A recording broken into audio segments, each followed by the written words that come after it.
Bonjour.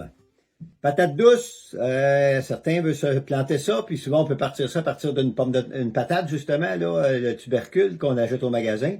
Et puis, je voulais vous montrer un peu comment je procède.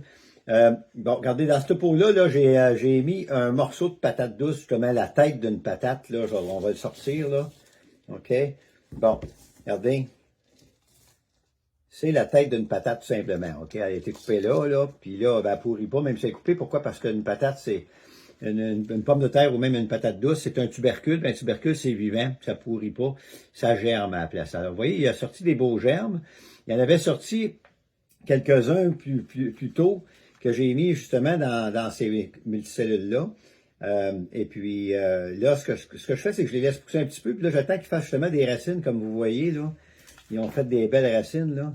Alors là, moi, je suis en mesure, à ce moment-là, de les arracher du tubercule, tout simplement.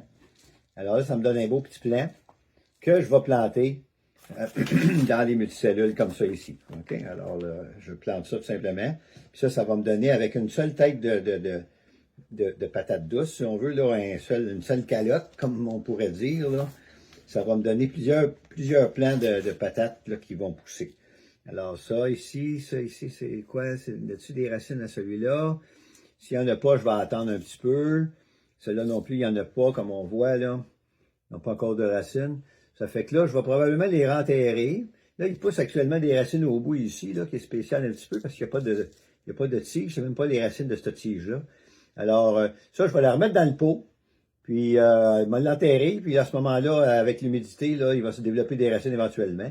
Mais, fort possible aussi, dans certains cas, il y en a qui vont les arracher tout de suite et les planter, faire un peu comme des boutures. Mais moi, j'aime autant attendre qu'elles aient fait leurs racines, comme ça, je suis sûr de ne pas en perdre. Alors, là, je viens d'en ressortir une de plus. Alors là, je vais remettre ça là-dedans, puis je vais reprendre du terreau, je vais le renchausser, et puis je vais à ce moment-là, tiens, comme ça. Fait que ça, à ce moment-là, je vais le tenir humide, puis ça va refaire d'autres racines plus tard.